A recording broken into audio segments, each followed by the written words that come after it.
Lewis's room smelled very, very familiar. That part of him lived on.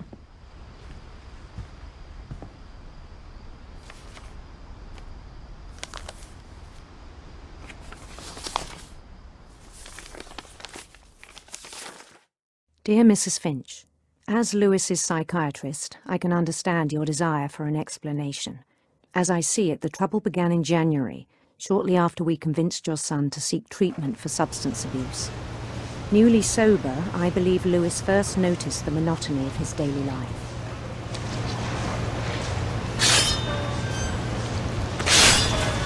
He kept working at the cannery.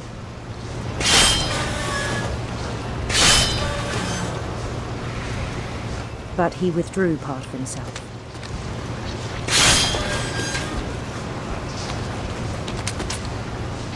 In our sessions, I saw the same behavior.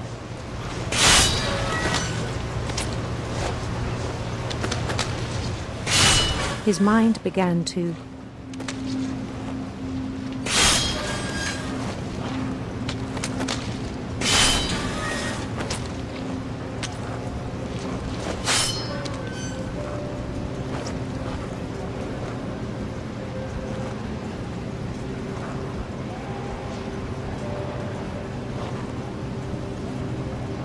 wander.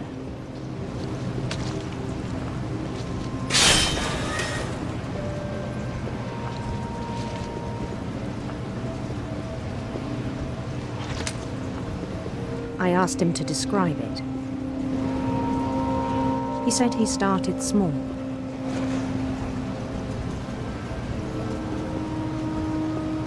Imagining a labyrinth. He'd feel his way about. Then something moved. Bats. And toads.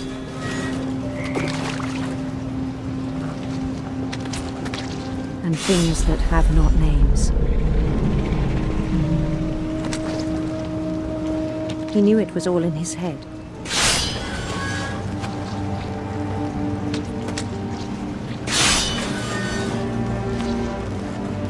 But he took it very seriously. I had hoped he'd find himself.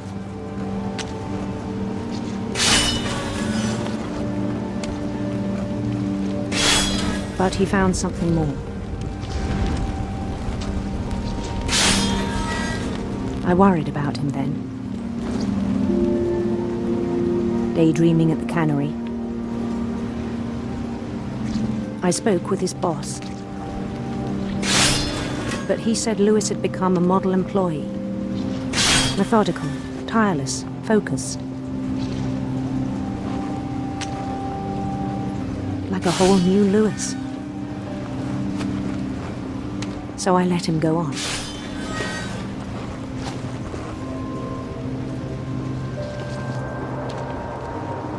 I even encouraged him. It seemed very promising at first. He told me he'd made a new friend.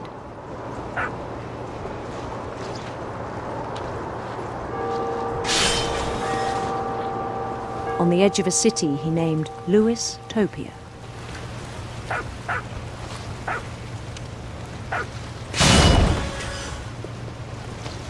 He built the city up slowly, brick by brick. Then he made musicians.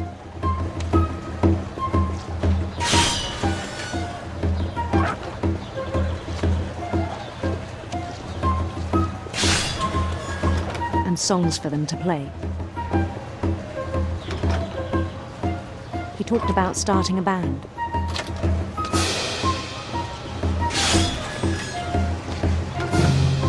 And he was always humming something. Every day his imagination grew stronger.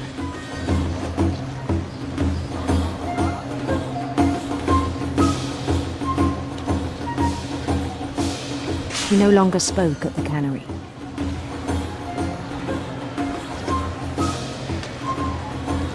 But his chopping was as reliable as ever. Then one day it struck him. all the cheering crowds, even the stones under his feet, were all in his imagination, so he could do whatever he wished.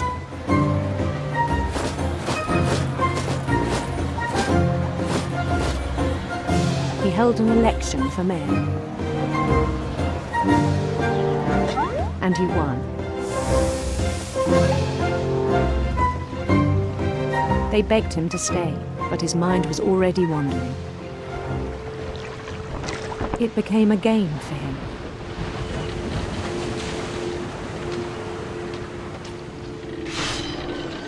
He'd conquer a city, then immediately push on. New Louisville.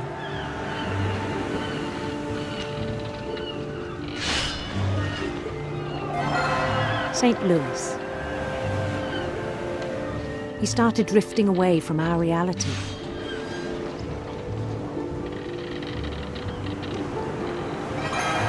Minneapolis. Until one day he forgot to go home from the cannery. Even as his mother pleaded with him, part of Louis kept sailing on.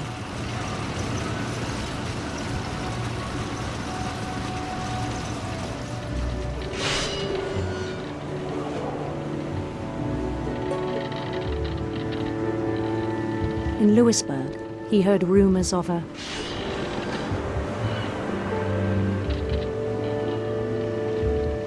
handsome queen.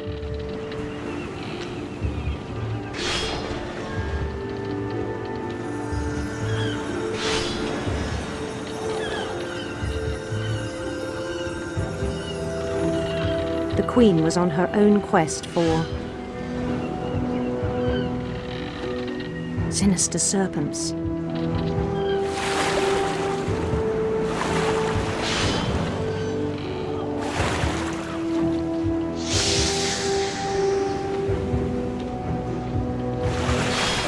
He followed the sound of her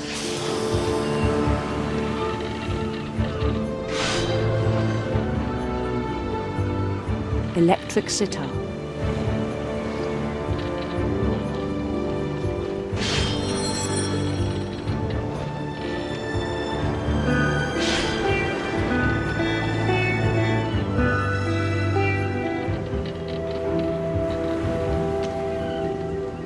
His chase led him to a golden palace east of the sun and west of the moon.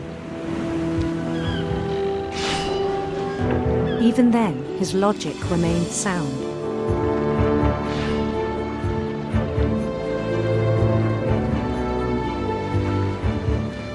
He knew the world was all in his imagination.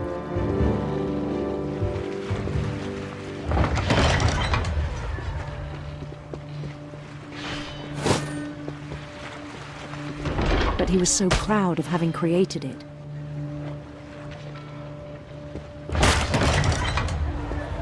In his own eyes, he'd become something greater than a king.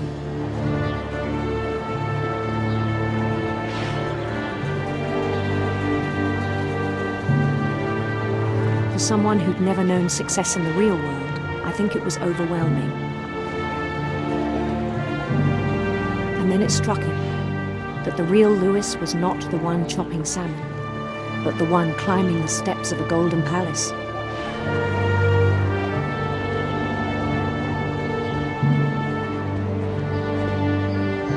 My imagination is as real as my body, he told me. It was hard to argue with him.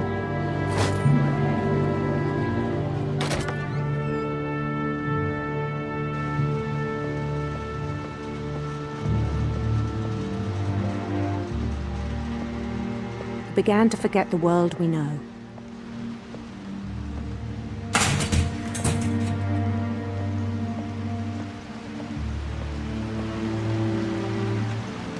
I think it pained him to remember Louis, the cannery worker.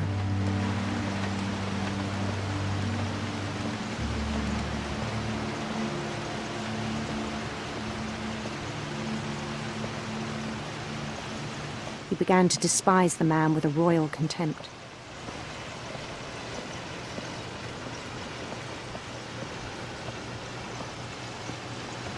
I still thought I could save him.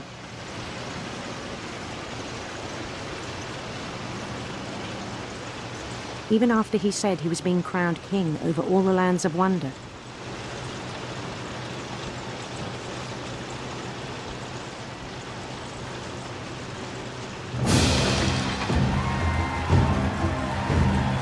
The palace would be packed with his companions.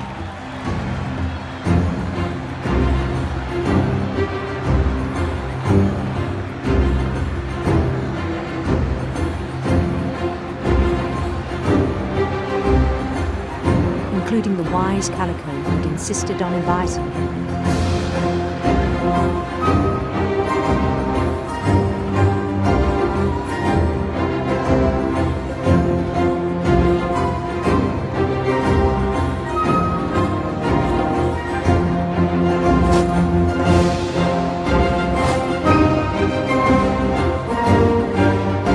His queen waited, holding his crown.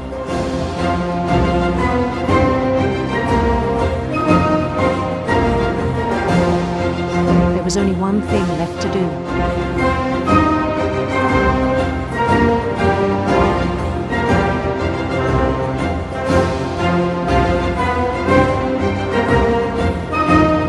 Bend down his head.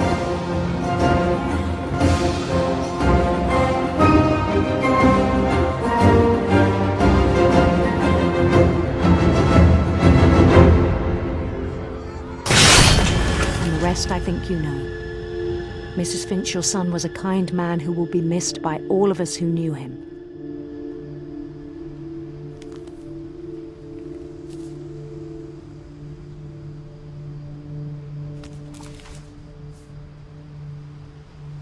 My brother was really cool. I wish you could have met him.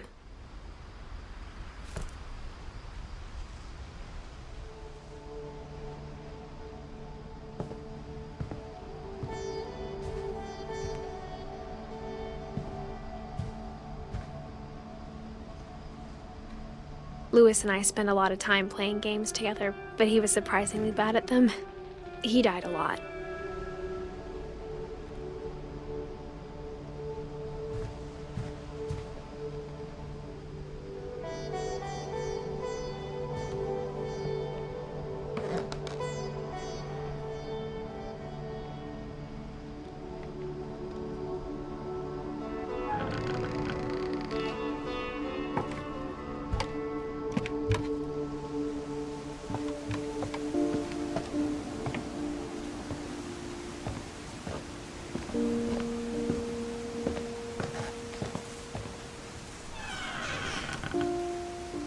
I wish we'd stayed. But I understand why we left. My mom ended up leaving everything behind.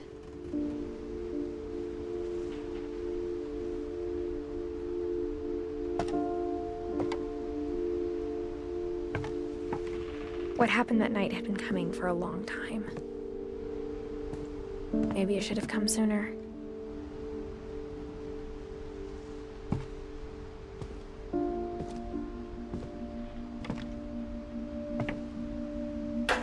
But it had to end one way or another. All that's left now is to tell you about that last night.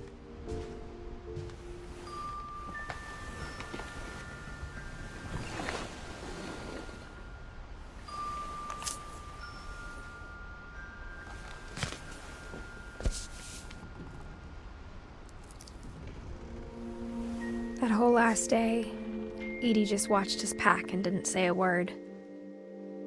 Until supper, when she raised her glass and said, "To our final night together, and all our final nights apart." Grandma, you know what I said about alcohol. Some of your medications are very Edith, specific. I left a present for you in the hallway. Why don't you go open it? The grown-ups have to argue now. I'm sorry, you're right.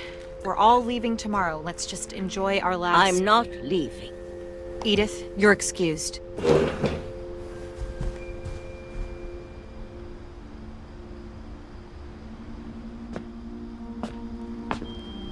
the power had been shut off that morning, but Edie always had plenty of candles. When my mom sealed the library, I don't think she knew about the other entrance. Or that Edie had a key to it.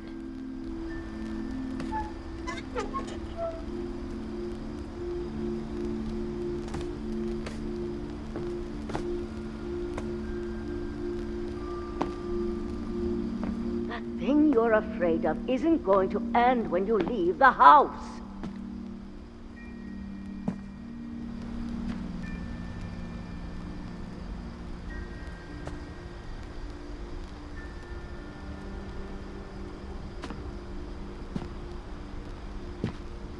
Edith has a right to know these stories. My children are dead because of your stories. I think it's best if Edith and I leave tonight.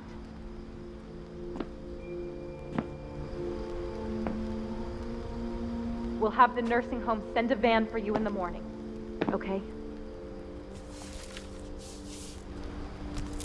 Dear Edith, there's so many stories I wish I could tell you, but there's only time for one. This is about what happened on the night you were born. That night, the tide went way, way out. It was the first and last time I ever saw the old house aground. There'd been an earthquake out in the middle of the ocean. They called it the lowest tide in 1,000 years. God, it smelled awful. You know, I've seen that house every day of my life.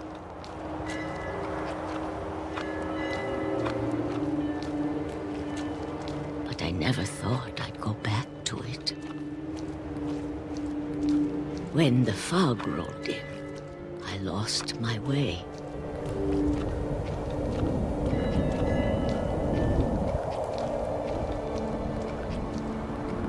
I got turned around.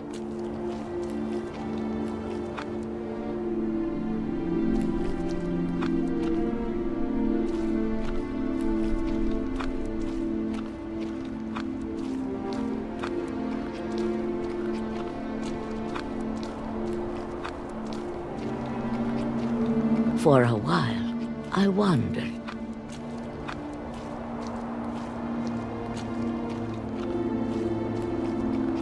I started seeing things.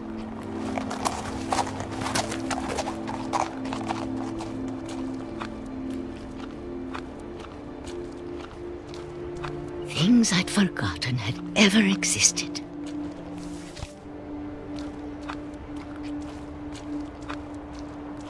But when I saw them, they felt like old friends. That night, a lot of things came back to me. Or maybe I came back to them.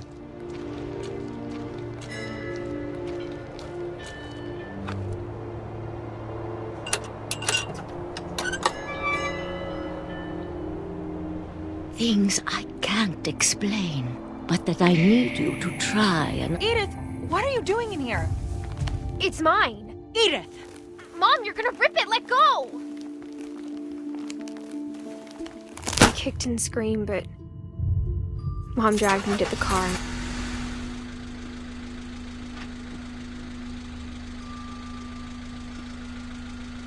I never saw Great-Grandma Edie again. The next morning, the van came to pick her up, but she was already gone.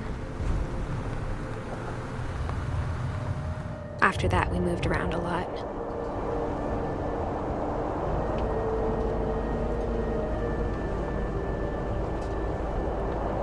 We both tried to make the best of it.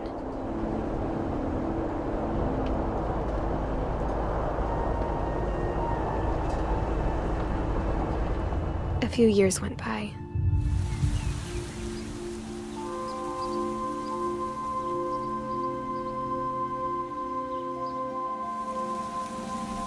My mom didn't like to talk about it, but she started getting sick a lot. The rest happened pretty quickly.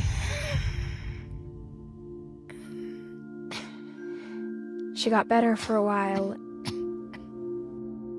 and then she didn't. And then I was alone. The last Finch left alive.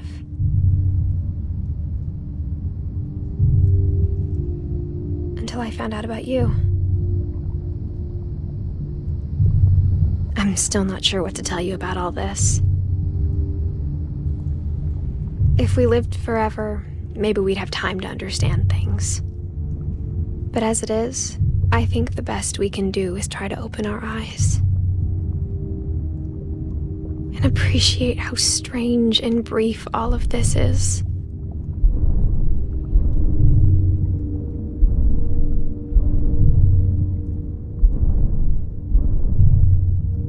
This journal was supposed to be for you. But now I hope you'll never see it. I just want to meet you and tell you all these stories myself. But I guess if you're reading this now, things didn't work out that way.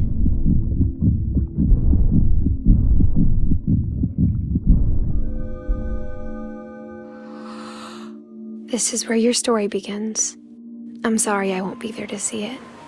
It's a lot to ask, but I don't want you to be sad that I'm gone. I want you to be amazed that any of us ever had a chance to be here at all. Good luck.